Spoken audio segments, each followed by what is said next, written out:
Today, we are in a world where everyone is holding a placard against racism. Can you believe it? Even in 2020, where people are much educated and self-independent as compared to 17th or 18th century. Equal rights for others does not mean less rights for you. It's not a pie. And how is it possible to hate someone when you don't even know them?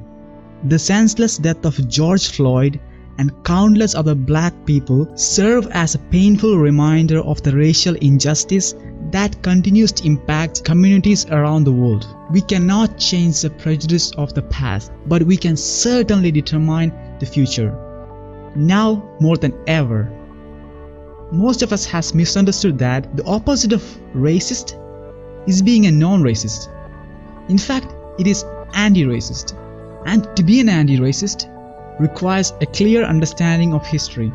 So we have carefully decided to discuss the history and the evolution of racism.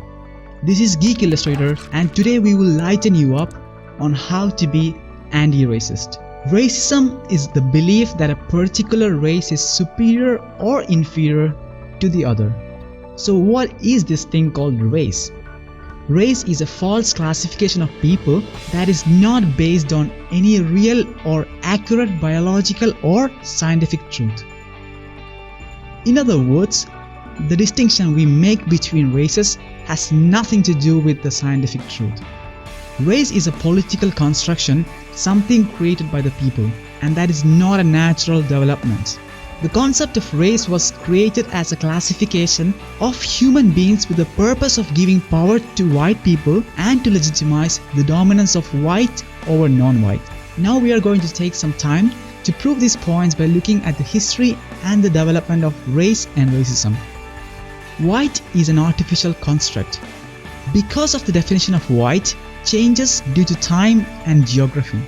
Not everybody has been considered white at the same time. Irish, Jews, Italians for example, went through a process of becoming whites.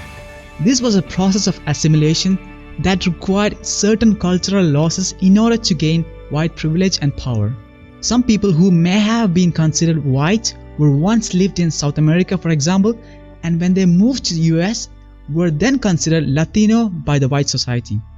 But just because race and whiteness are constructed doesn't mean that it doesn't fundamentally affect our world in real ways. The term white emerged as a classification of people during the 1700s in the British colonies of North America. Europeans were immigrating to the New World for many reasons, some seeking prosperity, while many people were escaping persecution, particularly religious and ethnic conflicts. As Europeans arrived in America, groups such as Dutch, German, English, and French were brought into close proximity, most of them for the first time. Meanwhile, in South Africa, apartheid was known as a perfect example of racism. It took centuries to develop. When the British Empire fell in South Africa, the Afrikaner rose up to claim the nation as its rightful inheritance. To maintain power in the face of the country's restless black majority, the government realized they needed a newer and more robust set of tools. They set up a formal commission to go out and study institutional racism all over the world. They went to Australia, they went to the Netherlands, they went to America. They saw what worked and what didn't. Then they came back and published a report, and the government used that knowledge to build the most advanced system of racial oppression known to man. So what actually causes people to be racist in 2020? In some ways, it's super simple. People learn to be whatever their society and culture teach them to be. We often assume that it takes parents actively teaching their kids for them to be racist.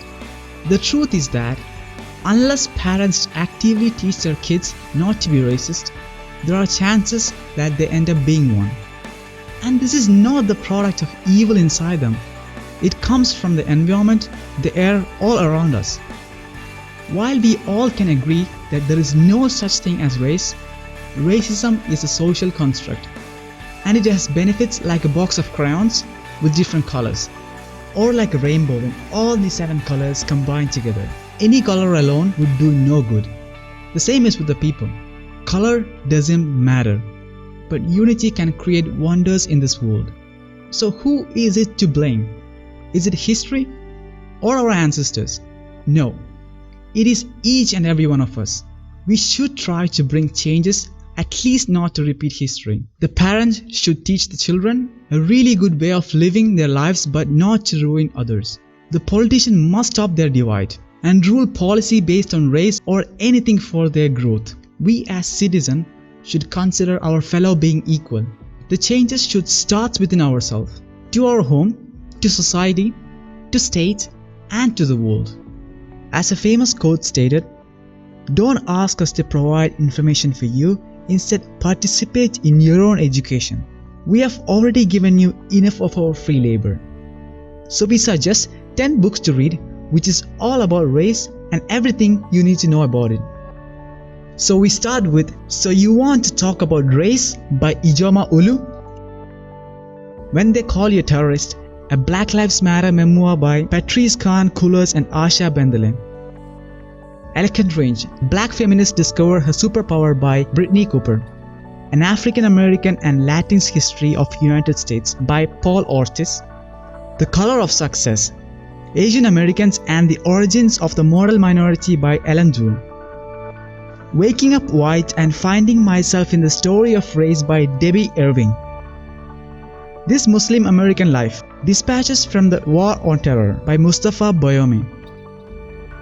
The Hidden Rules of Race, Barriers to an Inclusive Economy by Andre Flynn, Susan Romberg, Dorian T. Warren and Felicia Wong.